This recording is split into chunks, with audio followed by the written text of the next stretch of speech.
Magandang gabi, Franco. Nakaramdam nga ng kapanatagan ng mga miyembro at misyonaryo ng Kingdom of Jesus Christ dito sa Davao City dahil hindi naman kailangan ng bata-batalyong kapulisan at karahasan upang halugugin ang KOJC compound. Patunay nga yan ang ginawang operasyon ng mga kinatawa ng National Bureau of Investigation mula sa Region 11 dito sa ating compound. Mag-aalas 5 ng hapon nang dumating ang mga kinatawa ng National Bureau of Investigation Region 11 sa pangunguna ni NBI Regional Director Attorney Arcelito Albao, Senior Agent Vicanio, Agent Manny Dulay at Head Agent Vicente Minquez, na agad namang hinarap ng Kingdom of Jesus Christ Legal Counsel ni si Attorney Israelito Torion at Attorney Daina Fuentes Tolentino. Ginabayan naman ng Kingdom of Jesus Christ Executive Secretary Eleanor Cardona ang mga nagsilbi ng warrant of arrest. Sa naganap na operasyon ay hinayaan ng mga kinatawa ng KOJC na puntahan ng grupo ng NBI ang mga lugar na nais nilang halugugin at kabilang narito ang Kingdom na matatanda ang pinaghihinalaan ng kapulisan sa pangunguna ni Victoria na pinagtataguan umano ng mga pinaghahanap ng tao. Ayon kay Regional Director Albao, isinagawa nila ang operasyon upang masiguro ang impormasyon. Anya, hindi naging mahirap ang naging operasyon dahil pinapasok naman sila ng maayos ng mga kinatawa ng KOJC na tumagal lamang na bigit isang oras, naging payapa at matiwasay. It took us 1 hour. To be honest, wala kaming sa amin na agency, wala kaming nakuhang info. So para maklaro lang talaga yan, pinasok na namin. Para maklaro kung andyan ba talaga wala. So hindi natin nakita si Pastor? Hindi namin nakita. Ang Kingdom lang ang pinasok namin, pati yung may mga banks doon, no? May mga residents na marami din, mga quarters, pinasok namin. So far, wala kami nakita. So, naging mahirap bang pag-search natin, sir, ngayon? Hindi naman, kasi the KOJC personnel, as well as dito yung mga lawyers nila, pinapasok naman tayo. Wala pa, before na search na rin namin, so far wala din kami nakita, but I do not know this time. So this afternoon, ito lang yung focus namin dito sa KOJC. Actually, meron ng motion for alias warrant, hindi namin alam kung anong resulta. Lastly, I would like to emphasize that we serve the warrant of arrest in a very peaceful and orderly manner. You see? Peaceful. Ayon naman sa KOJC Legal Counsel na patuloy ang naging operasyon ng National Bureau of Investigation na hindi kailangan ng dahas at karahasan sa pagsisilbi ng warrant of arrest. Well, this proves that the KOJC is very cooperative. The search was done in a very peaceful, orderly manner.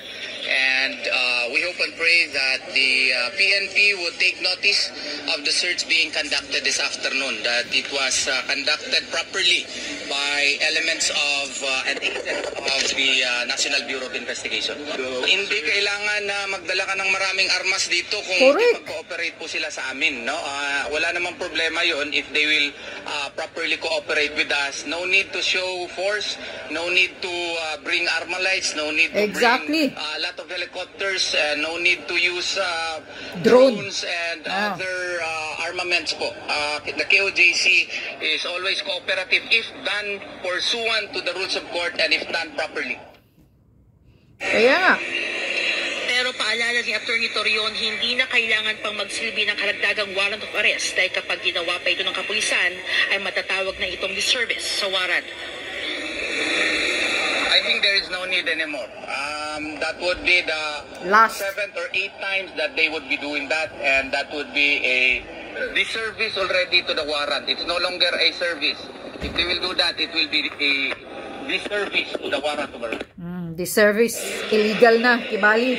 Samantala, inihayag din ng NBI na taliwas sa mga nababalita ay walang tunnel bagamat may underground o basement sa Kingdom na kanila ring nasiyasat at under construction pa ito. Samantala, Franco, nakatanggap tayo ng isang impormasyon mula sa ating isang reliable source na nakatakda na namang sumugod ang kapulisan ng may 300 kapulisan ngayong gabi dito sa Kingdom of Jesus Christ compound, lula ng mga pribadong sasakyan. Pero umaasa tayo, Franco, na hindi ito matutuloy at patuloy ang ating panawagan sa Armed Forces of the Philippines at sa ating mga kababayan na patuloy tayong magmanman, patuloy nating bantayan hindi lamang itong Kingdom of Jesus Christ compound kundi ang mga gawang karahasan o kasamaan ng kapulisan hindi lamang sa mga Kingdom of Jesus Christ members at missionaries kundi sa bawat Pilipino.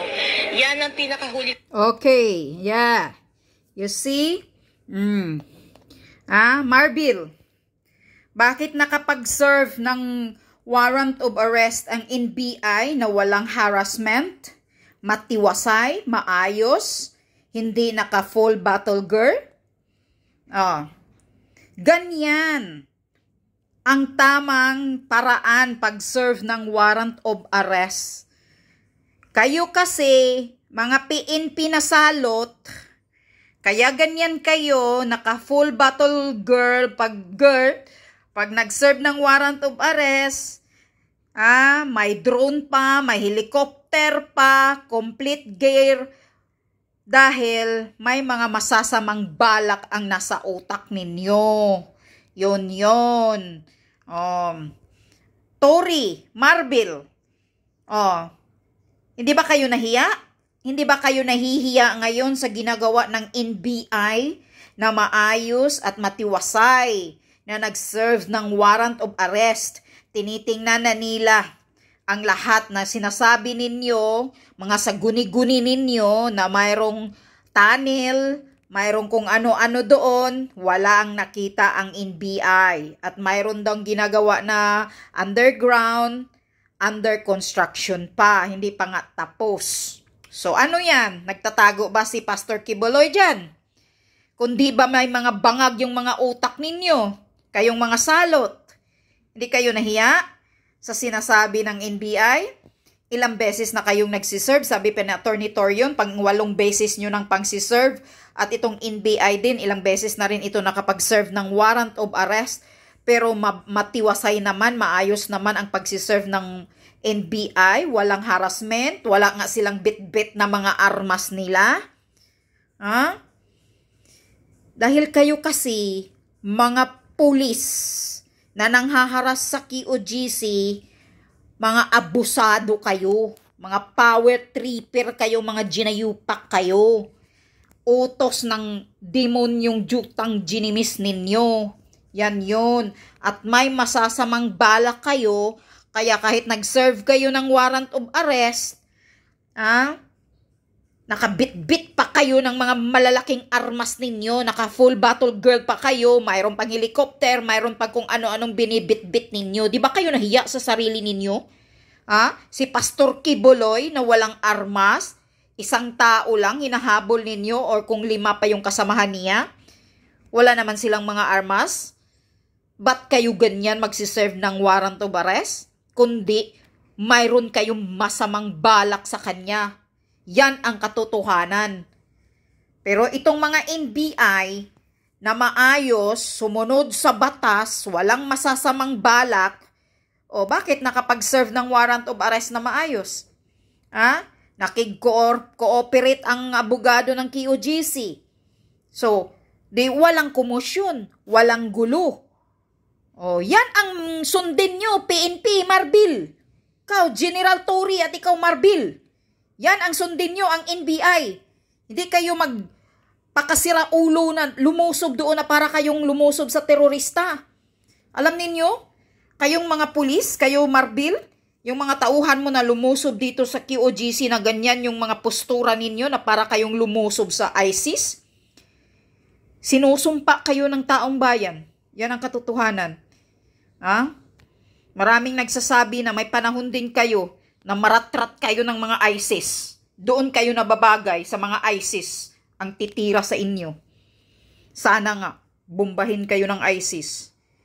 Kasi yung mga pagkaabusado ninyo sa power ninyo, na wala namang ginagawa ang mga members of QOGC, wala naman si Pastor Quiboloy dyan nagtatago. Pero pag nakaserve kayo ng warrant of arrest para kayong lumusob na mga, ang huhulihin ninyo ay isang masasamang tao na ISIS, na terorista.